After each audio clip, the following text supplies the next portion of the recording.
প্রাচীনকাল থেকে পৃথিবীতে কাপড় তৈরি হতো মানুষের হাতে তৈরি হস্তচালিত তাঁত। গত শতাব্দী থেকে যন্ত্র বা বিদ্যুৎ চালিত তাঁতেই তৈরি হচ্ছে কাপড়।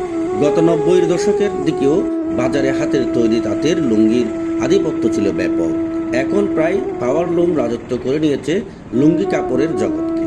বাংলাদেশের উত্তরবঙ্গে লুঙ্গি বুননে হ্যান্ডলুম তথা হস্তচালিত তাঁতের কাজ ছিল ব্যাপক। যশোর, সিরাজগঞ্জ, পাবনা, কুষ্টিয়া, ঝিনাইদহ সহ বিস্তীর্ণ এলাকায় নিবিড়ভাবে ছিল হস্তচালিত তাঁতের কাজ। বর্তমানে দেশের বিভিন্ন জেলার মতো কুষ্টিয়া জেলাতেও কমতে কমতে অল্প কয়েকটি গ্রামে তাঁতের কাজ চলছে। এখন প্রায় বিলুপ্ত হয়ে পড়েছে হস্তচালিত তাঁতের লুঙ্গি বা কাপড়। দেশের বাজারে যে সকল লুঙ্গি পাওয়া যায় তার সবই পাওয়ার লুমের তৈরি লুঙ্গি। ব্যাপারীরা তা আবার তাঁতের বুনানো লুঙ্গি বলেই বিক্রি করছে বাজারে।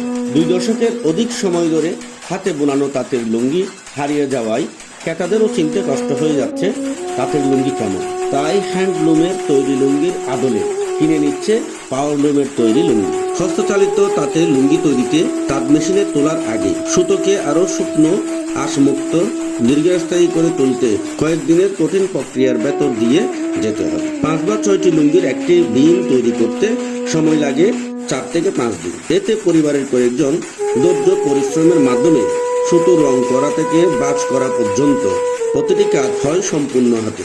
এমনকি লুঙ্গি তৈরির একটি কঠিন কাজ হলো মাজন দেওয়া। মাজন মেশানো তরল পদার্থ দিয়ে সুতো মাজন করা হয়। মাজন দেওয়ার কারণে সুতো টনটনে হয়। এই কারণে তাঁতের লুঙ্গির কাপড় হয় বেশ শুকনো বা পাতলা ও টেকসই। সময়ের সাথে আরো নরম ও আরামদায়ক হয়ে ওঠে। একসময় বাঙালি পুরুষের সার্বজনীন পোশাক ছিল লুঙ্গি, কিন্তু সেটাকে আজ ঘরের ভেতর ঠেলে দেওয়া হয়েছে। লুঙ্গি হয়েছে গড়ে পড়ার আটপৌর পোশাক। এখনো দেশের কুষ্টিয়া, ঝিনাইদহ, যশোর, পাবনা, সিরাজগঞ্জ সহ উত্তরবঙ্গের কিছু জেলায় হস্তচালিত তাঁত শিল্পকে বেঁচে রেখেছেন প্রবীণ তাঁতিরা।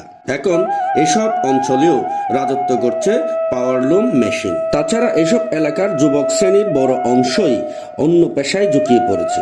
দেশের বড় বড় শহরের মিল, কারখানা, অফিস, আদালতে কাজের জন্য স্থায়ীভাবে বসবাস করছেন। বছরে 1 বা 2 বার ছুটির ফাঁকে গ্রামের বাড়িতে বেড়াতে আসেন পর্যটক গ্রুপে। তাঁত নতুন প্রজন্মের কাছে বিলুপ্ত হয়েছে প্রায় 2-3 দশক আগেই। তবে হস্তচালিত তাঁত বিলুপ্ত হলেও তার কদর রয়েছে ব্যাপক। তাই ব্যাপারীরা বাজারে পাওয়ার লুমের তৈরি করা লুঙ্গি কিনে এনে তাতে তৈরি লুঙ্গির ট্যাগ লাগিয়ে বিক্রয় করছেন।